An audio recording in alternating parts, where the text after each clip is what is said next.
용은 상상의 동물입니다. 구렁이가 이무기가 되고 다시 천년을 기다리면 용이 되어 승천한다고 전해지고 있습니다. 반갑습니다. 세트 한자 585강입니다. 오늘은 용용자와 관련된 5개 한자를 세트 한자로 해석해 보겠습니다. 먼저 중심자로 사용될 용용자입니다. 용용자는 용을 의미하고 그 용은 임금을 상징하기도 합니다. 훌륭한 사람으로 해석되기도 하지요. 이 용용자는 설립자와 발월자와 용을 표현하는 기호로 구성되어 있습니다. 그 중에 설립자는 서다라는 뜻이 있고 발월자는 붓으로 사용되기 때문에 몸육자의 대용어로서 몸을 의미하고 있습니다.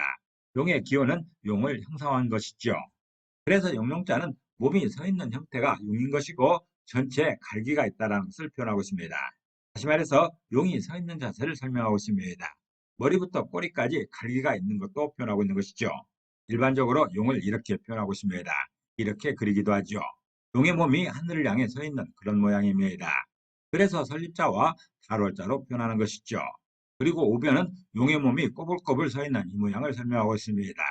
머리 위에도 갈기가 있고 등에도 갈기가 있는 모양을 설명하는 것이죠. 이렇게 머리에도 갈기가 있고 등에도 여러 갈기가 있습니다. 이 모양을 설명하는 자가 용용자입니다. 용용자의 좌변은 몸이 서 있는 형태를 설명하고 있습니다. 그리고 우변은 몸 전체에 갈기가 있는 것을 설명하는 것이죠. 용용자는 서 있는 자세로서 머리부터 꼬리까지 갈기가 있는 것을 형상화하고 있습니다. 사용 단어로서는 활용점정이 있습니다. 활용점정은 벽에 그린 용의 눈동자를 그려놓는 즉시 용이 하늘로 올라간다는 뜻으로서 가장 요긴한 부분을 맞춰 완성시킨다는 뜻입니다. 그리고 임금의 자리를 용상이랍니다. 용소도 있습니다. 이럴 때 용용자가 사용되고 있습니다. 중심자인 용용자에 또 하나의 부수를 추가할 때마다 또 다른 한자를 만날 수 있습니다. 이것이 바로 세트 한자입니다. 용용자가 포함된 첫 번째 관련자는 사랑할 중자입니다. 사랑할 중자는 사랑하다는 뜻도 있고 높이다는 뜻도 있습니다.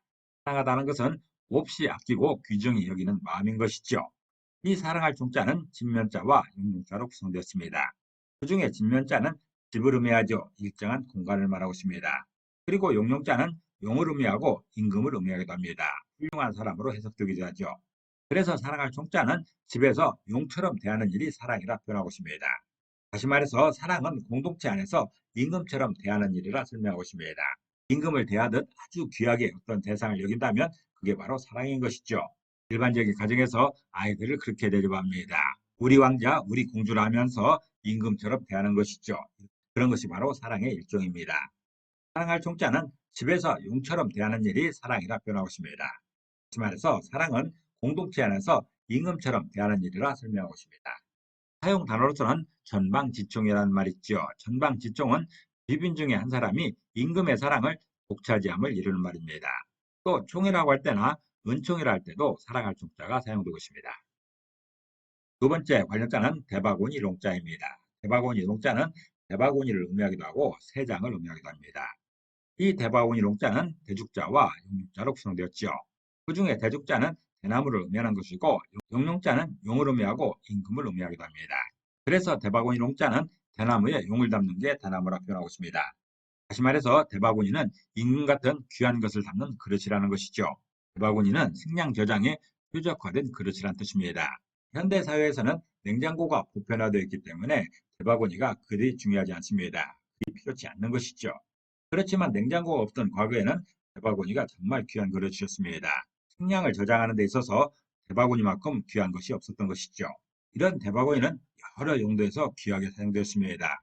내부에 식량을 보관하게 되면 바람이 잘 통하기 때문에 잘 상하지 않습니다. 그리고 해충으로부터 보호가 되는 것이죠. 그래서 밥이나 떡 같은 식량 저장을 할 때 대바구니만큼 귀한 그릇이 없었습니다. 대바구니 롱자는 대나무에 용을 담는다 표현하고 있습니다. 다시 말해서 대바구니는 식량 저장에 최적화된 그릇이라는 것이죠. 사용 단어로서는 농조연운이라는 말이 있습니다. 농조연운은 새장에 갇힌 새가 구름을 그리워한다는 뜻으로서 속박당한 사람이 자유를 그리워함을 비유하는 말입니다. 또 농락이라고 할 때나 농구라고 할 때도 대바구니 롱자가 사용되고 있습니다. 용용자가 사용된 세 번째 관련자는 귀먹을 농자입니다. 귀먹을 농자는 귀먹다는 뜻도 있고 깜깜하다는 뜻도 있습니다. 귀먹다라는 것은 두 가지로 해석할 수가 있는데 신체적으로 잘 들리지 아니할 때 귀먹다 합니다. 또한 남의 말을 이해하지 못할 때 귀먹다라고 표현하는 것이죠. 이 귀먹을 농자는 용용자와 귀자로 구성되었습니다. 그중에 용용자는 용을 의미하고 임금을 의미하고 있습니다.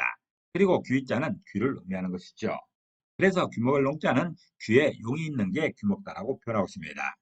다시 말해서 임금의 말을 듣는 것처럼 다른 세상을 이해한다고 설명하는 것이죠.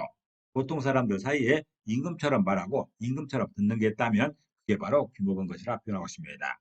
이해하기 어렵다라는 것이죠. 같은 말을 다르게 이해하여 소통에 장애 있는 것을 귀목을 농자로 설명하고 있습니다. 이 귀목을 농자는 신체적인 장애보다는 이해하지 못하는 그런 상황을 설명하고 있습니다. 흔히 남녀 간에 이해하기 어려운 그런 정서가 있습니다. 또한 어린 세대와 노인의 세대가 이해하기 어려운 그런 세대 간의 장벽이 있는 것이죠. 귀목을 농자는 귀에 용이 있다고 표현하고 있습니다. 다시 말해서 귀에 임금이 들어있다는 그런 소리입니다. 같은 말을 다르게 이해하여 소통에 장애 있는 것을 설명하는 것이죠.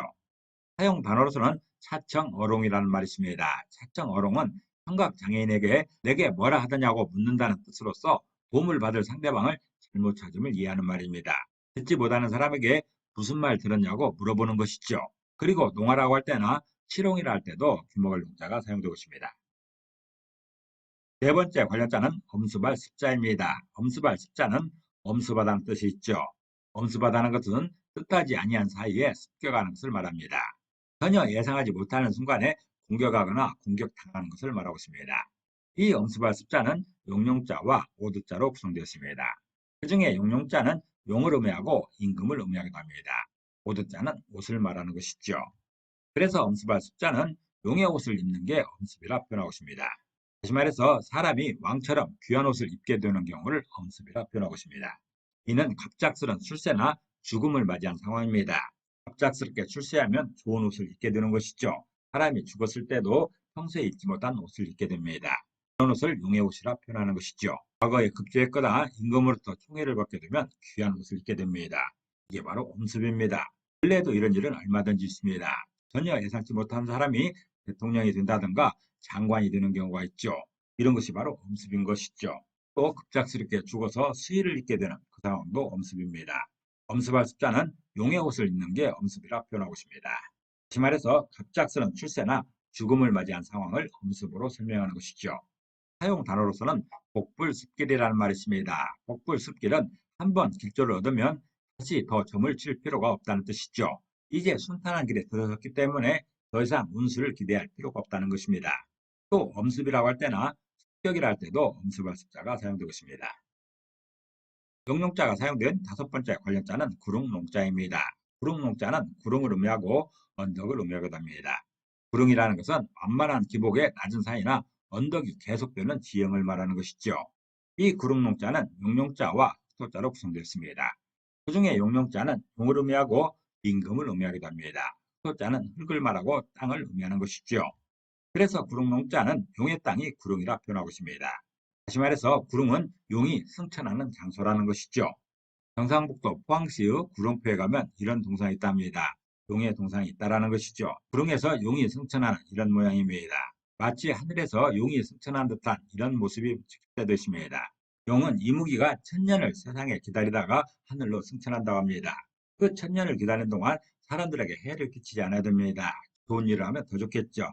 그러다가 구릉에서 용이 승천하는 장면을 볼 수 있다는 것이죠. 구릉자는 용의 땅이 구릉이라 표현하고 있습니다. 용이 승천한 장소가 구릉이라는 것이죠. 사용 단어로서는 농단이라는 말이 있죠. 농단은 깎아 세운 듯이 높이 솟은 언덕이란 뜻으로서 공동의 이익을 독점한다는 뜻입니다. 흔히 국정농단이라 하는 범주에서 농단이라는 말이 사용되고 있습니다. 또한 구롱이라고 할 때나 토롱이라 할 때도 구롱농자가 사용되고 있습니다. 오늘은 세트 한자 585강으로서 용용자와 관련된 5개 한자를 세트 한자로 해석해봤습니다. 오늘 배운 것을 다시 한번 요약하겠습니다.